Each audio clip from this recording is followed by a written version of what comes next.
Assalamualaikum warahmatullahi wabarakatuh. Kita kembali lagi di tutorial UTS Fisika Dasar 2 ini. Kali ini kita akan membahas soal tentang siklus termodinamika dari suatu mesin kalor. Kita baca soalnya. Hitung efisiensi mesin kalor yang memiliki siklus termodinamika seperti pada diagram di bawah. Kurva AB adalah kurva adiabatik dan kurva BC adalah kurva isotermal. Baik, kita diminta untuk menghitung efisiensi mesin kalor yang siklus termodinamikanya seperti diagram ini. Sebelum kita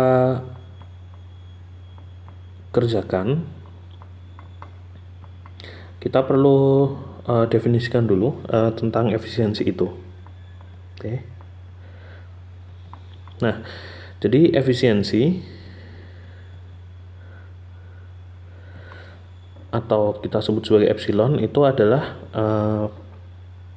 perbandingan antara kerja yang dilakukan oleh sistem atau mesin dibagi dengan energi yang masuk. Di sini energinya berupa kalor. Jadi ini adalah definisi dari efisiensi. Sedangkan kerja itu sendiri terdapat relasi yang menghubungkan antara kalor dan kerja dari suatu mesin kalor, yaitu panas yang masuk itu sama dengan kerja dari sistem atau mesin tadi ditambah dengan panas yang keluar, sehingga kita bisa tuliskan kerja dari sistem sama dengan Q in dikurangi Q out, atau panas yang masuk ke dalam mesin dikurangi dengan panas yang keluar dari mesin. Nah, kalau kita substitusikan ini ke sini, kita akan punya relasi kedua yang juga bisa kita pakai untuk menghitung efisiensi. Kalau kita substitusikan, maka kita akan dapatkan rumus 1 minus Q out dibagi dengan Q in. Nah, di sini kita punya dua pilihan. Kita bisa pakai baik rumusan yang atas ataupun yang bawah. Nah, sekarang kita akan lihat dulu proses-proses dari siklus ini. Proses dari A ke B itu adalah proses adiabatik.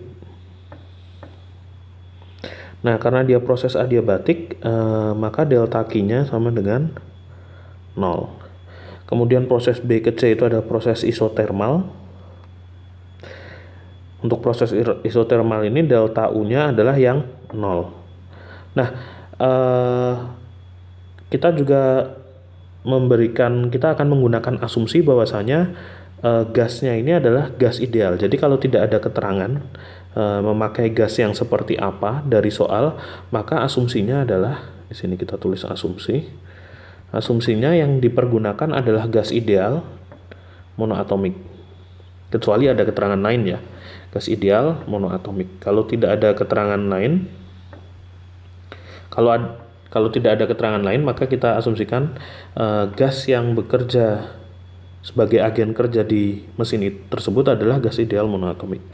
Oke, kita lanjutkan. Sekarang kita lihat di proses dari C ke A, itu adalah proses isochorik, yang artinya proses yang tidak terdapat perubahan volume, yang artinya adalah kerja mekanik dari mesin tersebut adalah 0. Nah, di sini syarat-syarat khusus ini untuk proses-proses yang khusus ini akan mengubah bentuk dari hukum pertama termodinamika. Kita tahu hukum pertama termodinamika itu bentuknya adalah delta U, atau perubahan energi internal dari suatu sistem sama dengan perubahan kalor ditambah dengan kerja dari sistem tersebut. Nah, sesuai dengan proses-proses khusus, kadang yang ini yang 0, kadang ini 0, atau ini bisa jadi yang 0. Nah, kalau kita lihat, kalau kita misalnya ingin menghitung efisiensi dengan rumusan yang atas ini, maka yang perlu kita perhatikan adalah kerja dan juga panas. Jadi di sini kita lihat untuk proses C ke A, untuk proses ini, kerjanya memang 0, tapi panasnya belum tentu 0, ya. Sehingga lebih mudah kalau kita menghitung efisiensi mesin itu menggunakan rumus yang ini, ya. Kenapa lebih mudah? Karena di sini kita hanya perlu mengecek panasnya saja, panas yang keluar dan panas yang masuk, tanpa harus memperhitungkan kerja. Jadi nanti mungkin pertama kita akan hitung menggunakan rumus yang kedua dulu. Kemudian nanti kita akan juga menghitung untuk memakai rumus yang pertama juga sebagai semacam konfirmasi bahwasanya kedua rumus ini tuh sama-sama bisa digunakan. Baik, untuk menghitung menggunakan rumus yang kedua yang hanya menggunakan kalor saja, kita sudah tahu bahwasanya nanti kita tidak perlu menghitung proses dari A ke B. Ini tidak perlu dihitung karena apa? Karena di sini proses adiabatik yang delta Q-nya sama dengan 0. Jadi tidak ada panas yang masuk ataupun keluar selama sistem itu bergerak dari kondisi A menuju ke kondisi B. Jadi yang perlu kita perhitungkan hanyalah untuk menghitung menggunakan rumus yang ini hanya proses dari B ke C dan C ke A.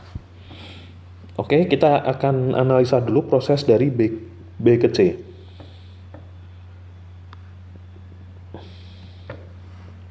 Proses B ke C ini adalah kita punya dia karena prosesnya isotermal maka delta U sama dengan 0 sehingga persamaan untuk hukum pertama termodinamikanya adalah delta Q plus delta W sama dengan 0 ya karena delta U-nya di sini jadi 0 sehingga di sini kita akan dapatkan delta Q sama dengan minus dari delta W. Nah, untuk proses isotermal, delta W-nya Anda sudah pernah kita bahas di kelas. Delta Q dari proses dari B ke C itu sama dengan, ini kita kasih indeks B ke C.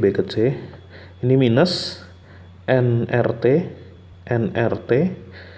logaritma natural dari volume awalnya ada di volume B, dibagi dengan volume akhirnya ada di volume C. Nah, di sini bagian nRT ini kita bisa ubah karena di sini tidak ada keterangan tentang mol. Temperatur sebenarnya bisa dicari dengan menggunakan persamaan keadaan gas ideal, tapi di sini tidak ada keterangan mol. Tapi sebenarnya keterangan mol itu tidak diperlukan.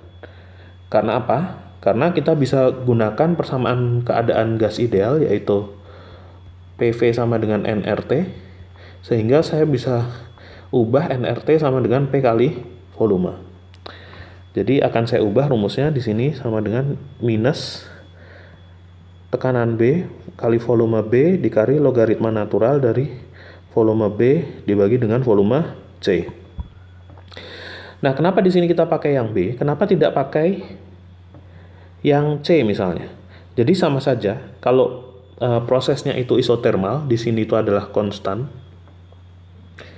Jadi kalau misalnya prosesnya itu isotermal karena T itu satu-satunya variabel di sebelah kanan persamaan itu hanyalah T dan T-nya itu adalah konstan, maka hasil kali P dan volume di sepanjang kurva isotermal tersebut akan selalu sama. Jadi tidak akan masalah Anda mau pakai PC kali VC ataupun PB kali VB pasti hasilnya akan sama.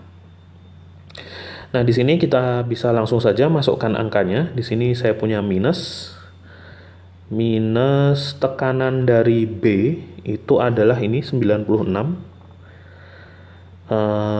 dikali 96 Pascal ya, dikali dengan tekanan volume dari B itu adalah 27 meter kubik dikali logaritma natural dari volume B itu adalah 27 dibagi dengan volume C. Volume C itu adalah ini ya, volume C itu 8. Nah, semacam ini.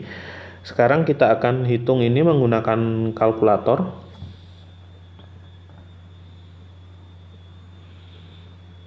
Oke, kita hitung dulu menggunakan kalkulator. Minus 96 kali 27 kali logaritma natural dari 27 dibagi 8 sama dengan minus 3152,89. Kalau kita mau bulatkan jadi 0,90 gitu ya. Jadi di sini saya punya minus 3152,90. Nah, di sini satuannya apa? Satuannya adalah Joule, karena Pascal kali meter kubik itu adalah satuan Joule. Nah, jadi kita udah dapatkan bahwasanya perubahan kalor dari sistem sepanjang dia berproses dari B ke C yang merupakan proses isotermal itu adalah minus 3152,90. Karena tandanya minus itu artinya panas ini keluar dari sistem. Tuh. Oke, jadi kita udah dapatkan panas BC. Sekarang kita perhitungkan untuk proses yang dari C ke A. Proses CA. Di sini yang 0 itu adalah delta W. Delta W sama dengan 0. Sehingga hukum 1 termodinamikanya itu kita bisa lihat di sini delta W yang jadi 0. Sehingga kita punya delta Q itu sama dengan delta U. Atau sama dengan karena gasnya gas ideal monoatomik, ini adalah 3/2 N L delta T ya. Nah, delta T-nya itu adalah temperatur akhir TA dikurangi temperatur awalnya adalah TC. Tuh. Nah, sama seperti yang kita lakukan pada proses sebelumnya, yaitu nRT. Di sini nanti kita punya nRTA dan nRTC itu kita bisa ganti dengan P kali V. Jadi di sini delta Q kita bisa tuliskan rumusnya sebagai 3/2 PA kali volume A itu dikurangi PC kali volume C itu ya. Jadi sekarang kita bisa masukkan angkanya, ini 3/2. Tekanan A itu adalah ini 729 Pascal gitu. Nanti Pascalnya dikali meter kubik kita langsung jadikan ke Joule saja di akhir. Jadi ini 729. Oh ya, di sini perlu diperhatikan bahwasanya prosesnya tuh proses isohorik yang artinya adalah volume tuh konstan, nggak berubah ya. Jadi di sini volume A dan volume C itu sama-sama 8 ya. Di volume di A, volume C itu sama-sama 8. Sehingga kita bisa keluarkan dia dari tanda kurung. Di sini langsung aja dikurangi PC. PC-nya itu adalah 324, tekanan di C-nya adalah 324. Di sini kemudian dikali dengan 8 dan semuanya satuannya nanti menjadi Joule. Tuh ya. Oke, di sini coret di sini jadi 4 gitu ya. Nah, sekarang kita hitung lagi menggunakan kalkulator. Jadi saya punya 4 kali 3 12 dikalikan 729 dikurangi 324. Jadinya 4860. Oke, 4860 Joule. Nah, kita lihat di sini tanda delta Q-nya itu positif, yang artinya itu panas masuk. Oke. Jadi pada proses isohorik ini ada panas yang masuk. Sedangkan tadi pada proses isotermal itu panasnya keluar.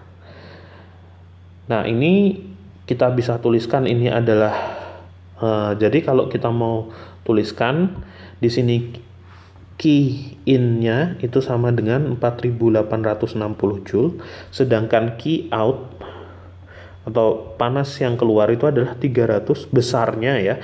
Kalau kita bilang Q out-nya itu berarti udah besarnya saja 3152,90 Joule. Sehingga dari sini kalau kita mau kita mau hitung efisiensi, kita bisa pakai rumus yang kedua ini, yaitu efisiensi sama dengan 1 dikurangi Q out dibagi Q in. Tuh ya. Oh, di sini ada yang terhapus ya. nRT TA minus TC gitu ya. Terus di sini tadi apa ini yang terhapus ya tadi ya? Oh ya, ini tadi angkanya adalah 8 gitu ya. 8 dicoret jadinya 4. Oke, kita lanjutkan. Jadi efisiensi itu adalah 1 dikurangi key out dibagi key in sama dengan 1 dikurangi key outnya itu adalah 3152,9 joule dibagi dengan 4860 joule. Jadi efisiensi dari sini kita akan hitung menggunakan kalkulator lagi.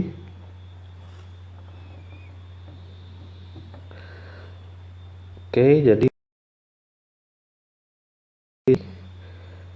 3152,9 dibagi 4860 sama dengan 0,3512 itu aja, kita bulatkan sampai ke situ saja. Jadi kalau kita mau jadikan dia dalam bentuk persen, maka ini sama dengan efisiensinya adalah 35,12%. Jadi ini adalah efisiensinya. Jadi kalau kita mau pakai rumus yang kedua tadi, kita hanya cukup mencari tahu key in dan key out-nya. Sekarang kita akan coba menggunakan rumus yang pertama, yaitu yang menggunakan perhitungan kerja dari sistem. Oke. Jadi kalau kita mau menggunakan rumus yang itu, maka kita tahu di sini tadi kita harus menghitung kerjanya untuk setiap proses ya. Jadi kita lanjutkan aja. Untuk proses CA tadi kita tahu kerjanya adalah 0, tapi untuk proses yang BC kita punya relasi ini ya, sehingga WBC atau delta WBC-nya itu sama dengan minus dari Q-nya. Jadi di sini kita punya 31 positif ya, 3152,90 joule. Nah, jangan bingung dengan yang ini, karena ini tadi saya hanya mengambil nilai mutlak dari ini untuk dimasukkan ke dalam rumusan efisiensi. Jadi kalau di rumusan efisiensi itu kita ambil nilai mutlaknya, tapi di sini nilainya sama, tapi yang ini hanya nilai mutlak dari ini, tapi kalau ini memang benar-benar nilainya gitu ya, nilai dari kerja proses ketika dari B ke C. Nah, sekarang kita harus menghitung untuk proses yang berikutnya, yaitu yang proses AB ya. Proses AB, karena kita ingin dapatkan seluruh kerja totalnya, proses AB. Nah, di proses AB ini kita lihat bahwasanya prosesnya itu adalah adiabatik ya. Delta Q-nya adalah 0. Jadi delta Q itu sama dengan 0, sehingga persamaan hukum satu termodinamikanya itu adalah, saya punya berarti delta W AB itu sama dengan delta U AB itu ya. Nah, dari sini kita bisa hitung sama rumusannya seperti tadi. Delta U AB itu bisa dituliskan sebagai 3/2 NR gitu kan, temperatur akhir dikurangi temperatur awal, yaitu TB dikurangi TA. Atau kita bisa tulis juga dia sebagai 3/2 PBVB dikurangi PAVA gitu ya. Nah, sekarang kita akan masukkan angkanya, berarti 3/2 tekanan B kali volume B. Tekanan B kita cek di sini, tekanan B itu adalah 96. Volume B itu adalah 27 ya, 96 kali 27 dikurangi PA kali VA. PA kali VA tadi mungkin kita sudah hitung ya. Ini ya. PA berarti 729 kali 8. 729 kali 8. Oke. Kita akan hitung menggunakan kalkulator. Oke. Nah, saya kalikan dulu 96 kali 27 gitu ya, dikurangi 729 kali 8. sama dengan minus 3240 bagi 2. Sorry. Ini kita hapus. Oke, jadi answernya jawab. Kita hapus dulu. 8 sama dengan 3200, kemudian answernya ini kita kali 3 dan dibagi 2 sama dengan minus 4860. Jadi minusnya ini ya, minusnya ini. Jadi sama dengan minus 4860 Joule. Nah, jadi sekarang kita lihat di sini kerja total dari sistem. Oke, kerja total dari sistem itu adalah jumlahan dari kedua ini. Ini delta WBC dan delta WAB ya. Delta WBC plus delta WAB. Kalau yang satunya untuk proses dari A ke C atau C ke A ini delta W-nya 0, jadi dia tidak menyumbangkan di situ. Nah, sekarang kita masukkan angkanya. Delta WBC adalah 3152,90 Joule dikurangi 4860 Joule itu ya. Jadi ini sama dengan, kita hitung lagi pakai kalkulator. 3152,9 dikurangi 4860 sama dengan minus 1707,1 minus 1707,1 Joule. Nah, kita bisa lihat bahwasanya kerja totalnya ini adalah negatif, yang artinya secara total memang mesinnya yang bekerja untuk kita, bukan kita yang bekerja untuk mesinnya ya. Kalau kita yang bekerja untuk mesinnya, ini tandanya pasti positif gitu. Kenapa? Karena kita yang memasuk energi ke dalam mesin, ya kan? Jadi energi kita berkurang, energi mesin bertambah. Yang kita inginkan kan energi mesinnya bertambah karena melakukan kerja tadi. Nah, di sini di rumusan efisiensi ini tadi yang kurang adalah memang ini kerja yang total gitu ya, bukan yang negatif saja. Oke. Dari sini besarnya kerja total sistem adalah nilai mutlaknya. Besarnya kerja total dari sistem itu sama dengan 1707,1 Joule, sehingga untuk menghitung efisiensinya, efisiensi itu sama dengan kerja sistem yang total tadi dibagi dengan energi yang masuk. Jadi di sini kita tuliskan di sini 1707,1 Joule dibagi dengan Q-in-nya tadi adalah Q-in ini 4860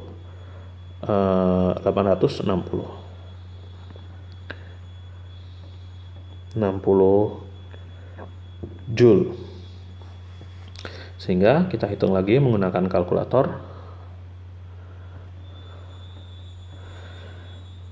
1707,1 dibagi 4860 sama dengan 0,3512 ya, 0,3512 sama persis dengan hasil kita yang tadi 0,3512 kan sama persis dengan yang ini. Ini berarti sama dengan 35,12%. Jadi memang kedua rumusnya itu akan memberikan hasil yang sama.